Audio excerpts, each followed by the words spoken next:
పార్టీకి సంబంధించిన వాడైనా తప్పే అది. అలాంటి సంఘటనని బుద్ధున్నవాడు ఎవడో కూడా సమర్థించడు. ప్రభుత్వం స్పందించింది. చంద్రబాబు నాయుడు గారు స్పందించారు, నారా లోకేష్ గారు స్పందించారు, హోంమంత్రి అనిత గారు స్పందించారు, నియోజకవర్గ ఎమ్మెల్యే గారు స్పందించారు, అందరూ మాట్లాడారు. దానికి కారణమైన వ్యక్తులు ఎవరైతే ఉన్నారో వాళ్ళని అరెస్ట్ చేశారు, వాళ్ళని లోపలేశారు. బాధితుల పక్షానే నిలబడింది ప్రభుత్వం కూడా. జరిగిన సంఘటన బాధాకరం. అది ఏ పార్టీ ఓటు చేసినా సరే తప్పే. దాన్ని ఎవ్వడు సమర్థించాలి. ఇప్పుడు వీళ్ళు వచ్చి ఏమని మాట్లాడుతున్నారంటే, రోజా చాలా రోజుల తర్వాత వచ్చింది, ఏదో రకంగా ప్రభుత్వానికి ముడెత్తేయాలి, దీన్ని ఏదో రకంగా మనం రాజకీయం చేయాలి. వీళ్ళ రాజకీయాలన్నీ ఎలా ఉంటాయంటే, ఎక్కడైనా ఎవరైనా చనిపోయినా, లేదంటే ఎక్కడైనా ఏదైనా ప్రమాదం జరిగి ఆ ప్రమాదంలో ఎవరైనా చనిపోయినా అక్కడ రాజకీయం చేస్తారు. లేదంటే ఇలాంటి సంఘటనలు అన్నీ కూడా ఎత్తుకొని ఏదో రకంగా ప్రభుత్వం మీద బురద జల్లే ప్రయత్నం చేస్తారు. ఒకసారి రోజా ఏమని మాట్లాడుతుందో వినిపిస్తాను.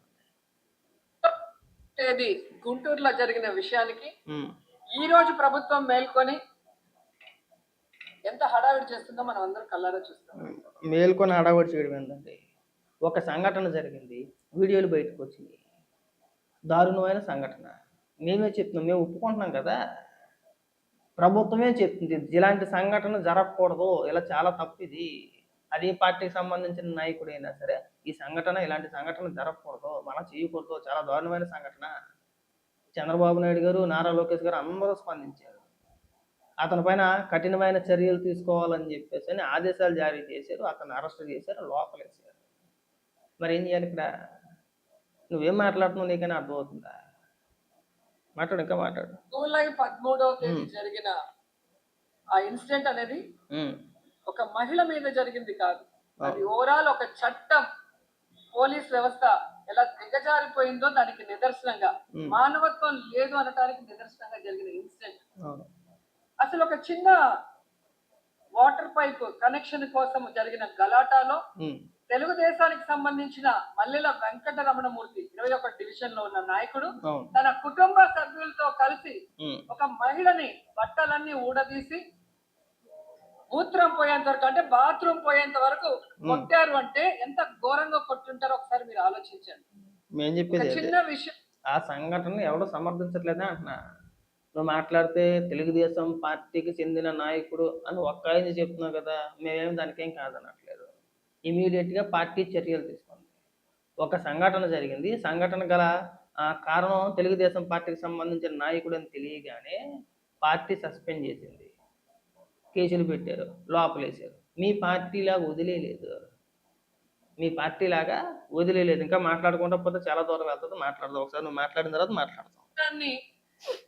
ఒక కుంటి సాకుగా పెట్టుకొని ఒక మహిళ మీద ఏ విధంగా కుటుంబం మొత్తం దాడి చేసిందో అది సాక్షి టీవీ మొత్తం వీడియోలతో సహా జనాలకి చూపించిన తర్వాత అప్పుడు ప్రభుత్వం మేల్కొని చంద్రబాబు నాయుడు, లోకేష్ ట్వీట్ చేస్తారు, దిగ్భ్రాంతికి గురయ్యాం, షాకింగ్ గా ఉంది అని చెప్పి. ఎంత సిగ్గుచేటు.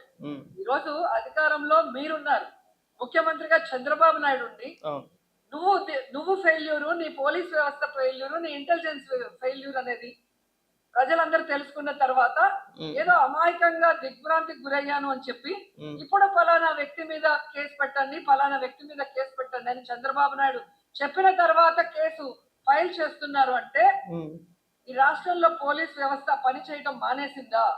కేవలం రోజు సంఘటన జరిగింది, సంఘటన బయట ప్రపంచానికి అందరికీ తెలిసింది, అందరితో పాటే వాళ్ళు జరిగినప్పుడు ఖచ్చితంగా ఆ సంఘటన ఎవడో సమర్థించట్లా. అతని పైన కేసులు కట్టి లోపలేసిన తర్వాత మీరు ఎప్పుడో కేసులు కట్టారు, ఎప్పుడో కేసులు కాదండి, సంఘటన జరగగానే కేసు కట్టారు, కేసు కట్టి లోపలేసారు.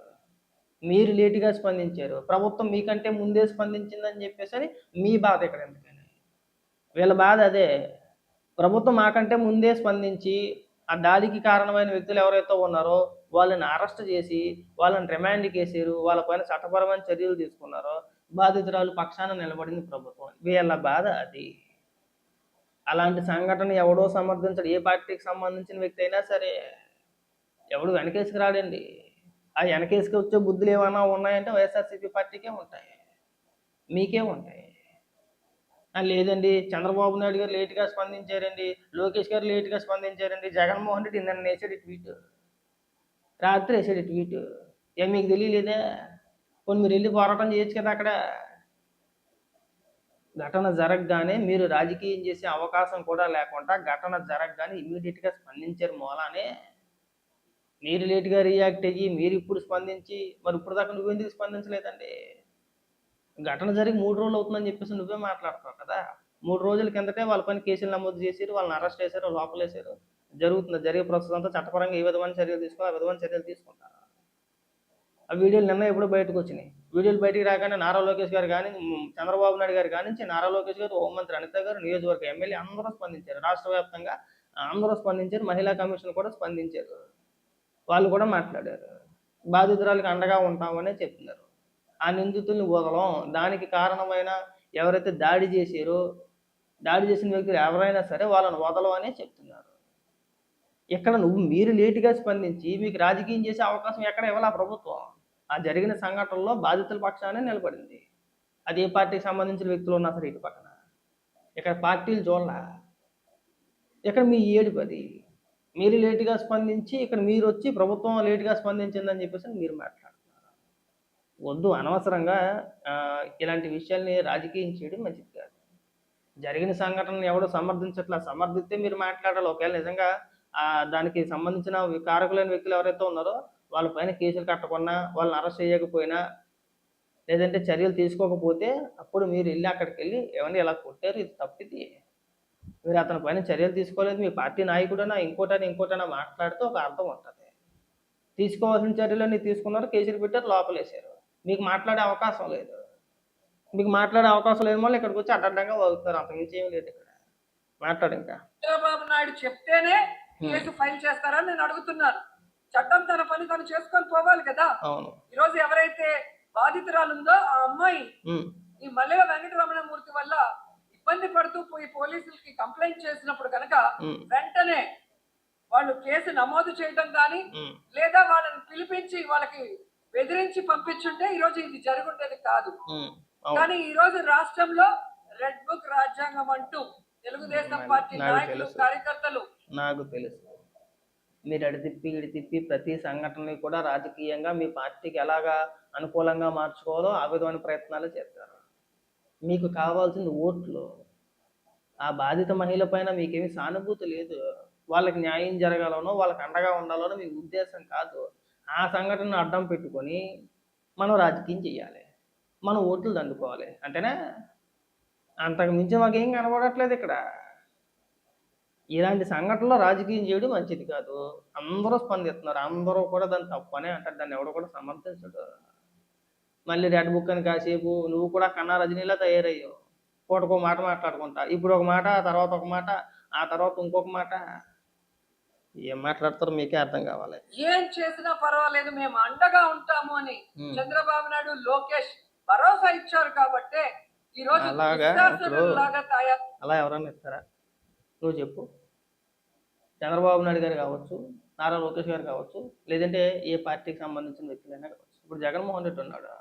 జగన్మోహన్ రెడ్డి హయాంలో మీరు అధికారంలో ఉన్నప్పుడు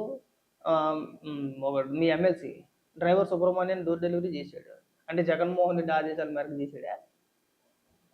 దానికి నువ్వే సమాధానం చెప్పాలి. అతని పైన ఏమైనా చర్యలు తీసుకున్నారా? ఇప్పుడు ఈ సంఘటన జరిగింది, ఒక మహిళని వివస్త్రం చేసి కొట్టారు. జరిగింది చాలా దారుణమైన సంఘటన. దాన్ని ఎవడో సమర్థించడు. ఇమీడియట్గా పార్టీ నుంచి సస్పెండ్ చేశారు, అతని పైన కేసులు పెట్టారు, అతను లోపలేశారు. చంద్రబాబు నాయుడు గారు స్పందించారు, లోకేష్ గారు స్పందించారు, అందరూ స్పందించారు. ఎవరు కూడా దాన్ని సమర్థించట్లేదు. అంటే వాళ్ళ ఆదేశాలు ఇస్తే ఇష్టానుసారంగా చేస్తారండి. ఎవరైనా అలాంటి ఆదేశాలు ఇస్తారా? రాజకీయ నాయకులు అలాంటి ఆదేశాలు జారీ చేస్తారా? అసలు నీకేం తెలివి ఉందా? మరి ఇక్కడికి వచ్చి మాట్లాడుతున్నావు కదా, అడ్డగోలుగా మాట్లాడుతున్నావు కదా, నీకేం తెలివి ఉందా అసలు? కొంచెమైనా కానీ ఈ అడ్డగోలు వాదనే వద్దనేది. ఇంకా మాట్లాడు, ఏం మాట్లాడుతున్నావు? ఈరోజు తెలుగుదేశం పార్టీ నాయకులు ఎలా బిహేవ్ చేస్తున్నారో మీ అందరూ గమనిస్తున్నారు. గతంలో కూడా కుప్పంలో ఇదే విధంగా ఒక మహిళని వివస్త్రం చేసి ఎలా కొట్టారో మనం చూసాం. ఎప్పుడు ఈ రోజు మళ్ళీ గుంటూరులో చంద్రబాబు నాయుడు ముఖ్యమంత్రిగా నివాసం ఉన్న ప్లేస్ కి దగ్గరలోనే ఇలా జరిగింది అంటే ఇక ఈ నేరస్తులకి ఎక్కడ భయం ఉంది? చట్టం అంటే, పోలీసులు అంటే ఎక్కడ భయం ఉందని నేను అడుగుతున్నాను. ఎంత సిగ్గుచేటంటే ఈ రోజు ఆ 21వ డివిజన్ మల్లెల రమణమూర్తి అనే వ్యక్తి ఎంత ధైర్యంగా ఒక మహిళని ఈరోజు తన కుటుంబ సభ్యులతో కలిసి కొట్టాడు, బట్టలన్నీ ఊడదీసి నించోబెట్టాడు. ఉమ్, అంటే ఎవరికి తెలీదు, తెలిసినా ఏం చేయలేరనా? ఉమ్. ఈ రోజు ఒక వీడియో వైరల్ అయితే తప్ప ఈ కూటమి ప్రభుత్వం మేల్కోదు. మీరు ఆ వీడియోలు చూసిన తర్వాత స్పందించారు. ఎవడన్నా బయటకు వస్తేనే స్పందించాలి, అంతే కదా. మీరు ఏమన్నా ముందే స్పందించారా? మీరు ఆ వీడియోలు బయటకు వచ్చిన తర్వాత చూసి బాబు ఏంట్రా బాబు ఇంత దారుణంగా తయారయ్యారు, ఎరుగు పురుగు అన్న తర్వాత గొడవలు సహజం, ఎక్కడో దిక్కునో డ్రైనేజీ కాడో లేదంటే ఇంకో దిక్కునో లేదంటే మా నీళ్ళు మీ వాకట్లో పడుతున్నాయనో మీ నీళ్ళు మా వాకట్లో పడుతున్నాయనో లేదంటే మీ కోసం మా ఇంట్లో పడుతున్నానో ఇవన్నీ కామన్గా జరుగుతూ ఉంటాయి. కానీ ఇది ఇంతవరకు ఎందుకు వెళ్ళింది అసలు? అసలు ఇలా ఎలా ప్రవర్తించగలిగారు అని చెప్పేసి ఆ వీడియోలు చూసిన తర్వాత అందరూ షాక్ అయ్యారు. అందరితో పాటు మీరు చూసారు, మీతో పాటు మేము చూసాం. కానీ అంతకు ముందే దానిపైన పోలీసులు ఏ విధమైన చర్యలు తీసుకోవాలో వీడియోలు బయటికి రాకముందే ఎఫ్ఐఆర్ నమోదు చేశారు, కేసులు కట్టారు, అరెస్ట్ చేశారు, లోపలేశారు. మనకి బయటకు వచ్చిన తర్వాతే మనకు తెలిసింది. వీడియోలు వచ్చిన తర్వాత మీరు స్పందించినా మేము స్పందించినా ఎవరు స్పందించినా ఆ వీడియోలు వచ్చిన తర్వాతే స్పందించాం. నువ్వు మరీ పిచ్చిదానా మాట్లాడతావు కొన్నిసార్లు, అనకూడదేమో కానీ. సో ఒక సంఘటన జరిగింది, ఆ సంఘటన తాలూకు వివరాలు బయటకు వచ్చిన తర్వాత ఎవరైనా స్పందించాలి, అంతే కదా. ఏం మాట్లాడుతావు నీకే అర్థం కావాలి. పెట్టదు. ఉం. అది కనుక బయటకు రాకపోతే దాన్ని అలాగే సమాధి చేస్తారు. ఎవరు చేస్తారండి? ఎవరు సమాధి చేస్తారండి? ఎవరు సమర్థిస్తారండి అలాంటి సంఘటనలో? ఎవరన్నా సమర్థిస్తారా? మీరు సమర్థిస్తారు. ఒకవేళ మహిళల పైన దాడి జరిగితే వైఎస్ఆర్సీపీ పార్టీ ఎప్పుడైనా సమర్థించుకుంటూ పోయిందేమో కానీ తెలుగుదేశం పార్టీ ఎప్పుడూ సమర్థించలేదు. ప్రభుత్వం కూడా సమర్థించట్లే ఇప్పుడు కూడా. మీరు ఏదో కంటెదురుపు చర్య, మీరు ఏదో రకంగా దాన్ని రాజకీయం చేసేయాలి, రాజకీయ రంగు పులి వేసేయాలి, తద్వారా మీరు లబ్ధి పొందాలి. మీరు కేవలం ఓట్ల కోసం మీరు ఆడే డ్రామా.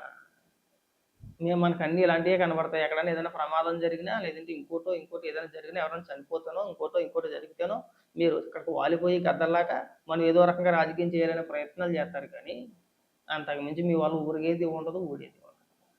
మీరు ఇలాంటి సంఘటనలపైన నీచ రాజకీయాలు చేయడం మానేస్తే బాగుంది. వీలైతే బాధిత మహిళకు అండగా నిలబడండి, ఆవిడకెళ్ళి ధైర్యం చెప్పండి. మీరు ఈ దాడికి కారణమైన వ్యక్తుల్ని కఠినంగా